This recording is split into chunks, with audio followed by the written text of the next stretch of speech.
All right, ladies and gentlemen, welcome back to the eSports Report. We will be bringing you the drama throughout the day. We have about an hour, 23 minutes remaining before the roster lock here for Season 2. 12 teams going to have to name their 4 starters from each squad. If you're not a starter, you have an opportunity to be picked up by these starting teams.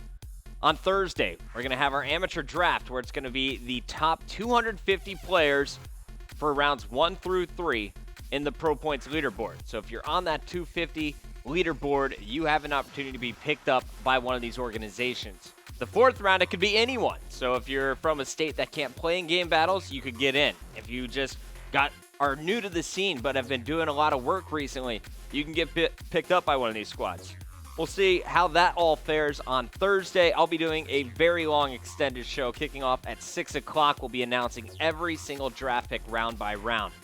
We've been releasing a lot of information. A lot of things have been changing with Season 2 as we're trying to make it the best league possible. Of course, this is just Season 2, and we look to continue to improve from season to season and put an end to all of this crazy roster swap. And look at that.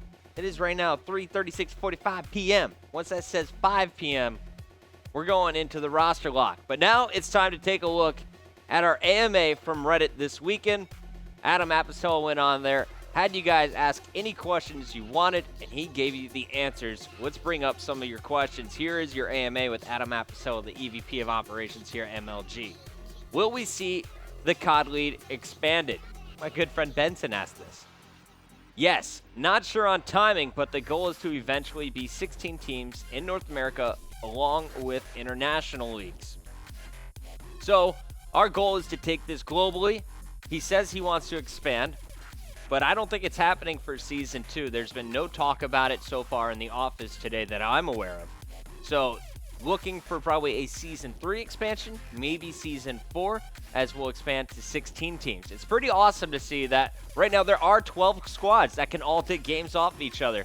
Teams like Optic Gaming struggling in Season 1. They finished all the way at the bottom. Anyone could win on any day, and I think these seasons we're going to get even more competitive as we start to add in the drafting rules. So the teams are less stacked, players are more spread out, and you have an opportunity to put some really strong guys on your lineup in case you need a substitute or eventually want to replace a starter. So I think we're all moving in the right direction. So if you're frustrated by the team changes now, just keep in the back of your mind, this is still really young. This is something brand new. It's going to take time to figure out, and improvements are being made. Let's go into our next question here from the AMA. This one coming from KDEC. He wants to know, will Optic Nation get a league spot? Adam's response, rosters are due at 5 p.m. Eastern on Tuesday, unless Optic strikes a deal with the current team or we expand, which in this juncture is unlikely, then no. So at this point, unless they get in at 5 p.m., he would say no, but that was assuming that Justice had a full roster. So if Justice doesn't have a roster submitted by 5, there might be an opportunity. We'll talk to that when we get there. Let's go to the next question. Why is MLG allowing Vex to make a roster change instead of using the roster they qualified with?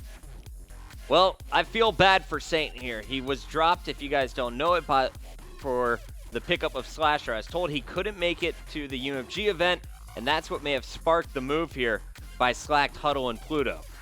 But officially, no rosters were set. You could, in fact, change all of your players that qualified, or at least 3 of them, leaving 1 or 2 players on that squad. Rosters are due at 5 o'clock once again.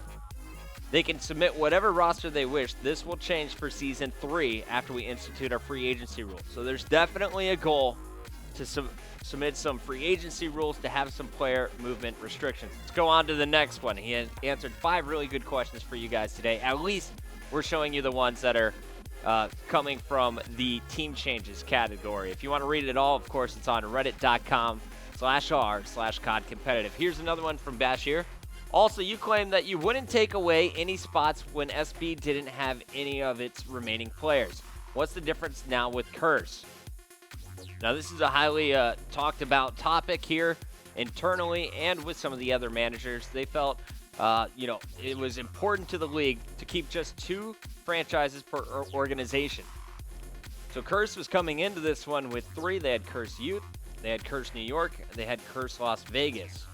A lot of roster changes we're going to go down internally there, and after some discussions with the team owner and manager Chris Blevins, they came to an agreement that Curse would only have 2. Later on this show, I will have Curse, or Mr. Blevins from Curse, coming on to talk about who's on his squads, what moves they made.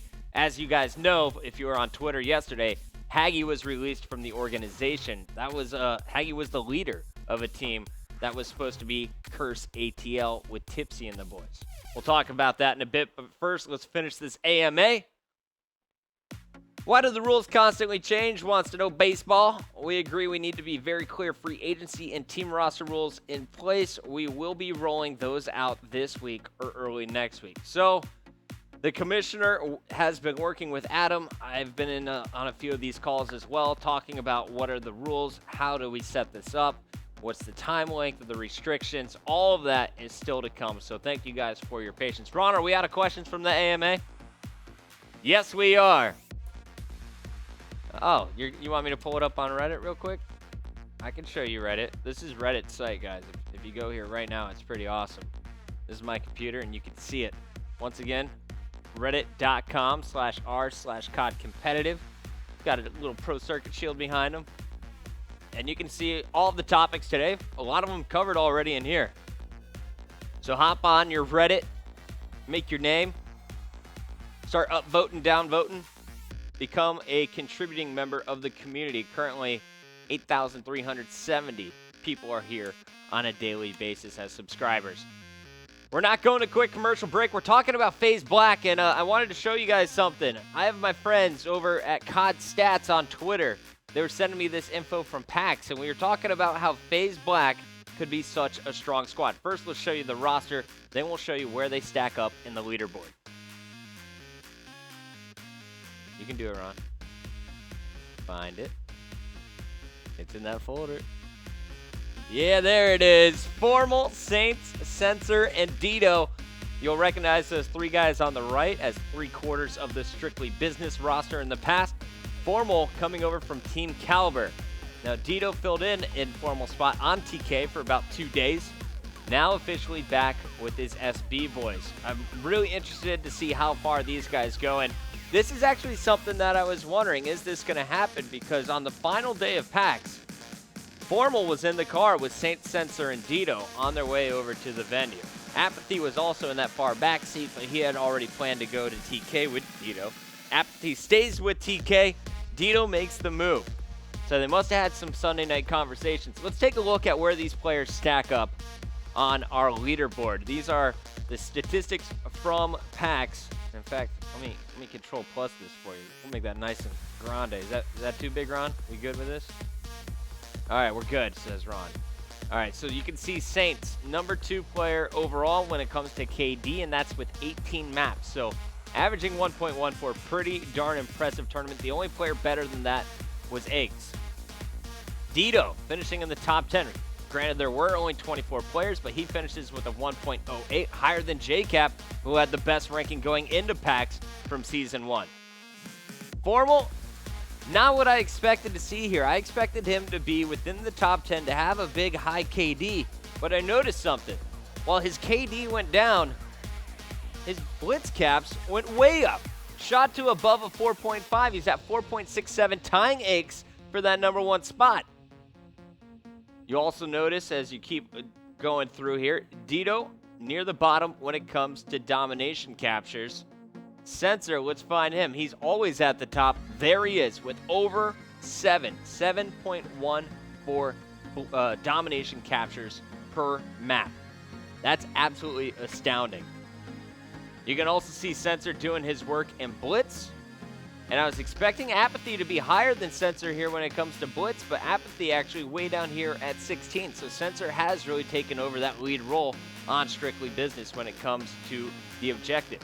Now that you see that Formal can fit in there as well, pretty aggressive and impressive lineup here I'm looking at. And then you got to look over at the Slayer category. This is some serious numbers from Saints. He puts up 25, almost 26 kills per respawn game mode. Formal right behind him at 25. Dito, 24. And you'll see Sensor, he's down at 22. Still pretty darn solid stats from all of these guys. We talked about the slaying power. This could definitely be a team that goes very far. The question is, how long can they get along? Will they have any arguments? The guys look great if you watched SB at the Call of Duty event we held at PAX this past week in the Season 1 playoffs. I'm expecting the addition of Formal to make them even stronger. And the real question is, who is going to be that second guy focusing on the objective? Hopefully we'll get a member of this new FaZe Black Squad on the show because they have officially secured a spot in Season 2. That announcement was made when Curse Las Vegas, Curse New York, and Curse Youth had to decide that they were only keeping 2. One of those spots was being taken away from Curse. FaZe is the team that earned it because all 4 members were players in Season 1 that saw great success. We're going to do another quick commercial break. When we return, I have a top 5 apparently from the PAX weekend. I haven't even seen it yet, but I'm ready to voice it live. Why not? Boomer does it on ESPN. I can take your job, Boom. Not really. We'll be back with more conversations. Also, Blevdog is coming on from Curse talking about his teams, what went down with Parasite, and more. Stay tuned. The ESR continues after this.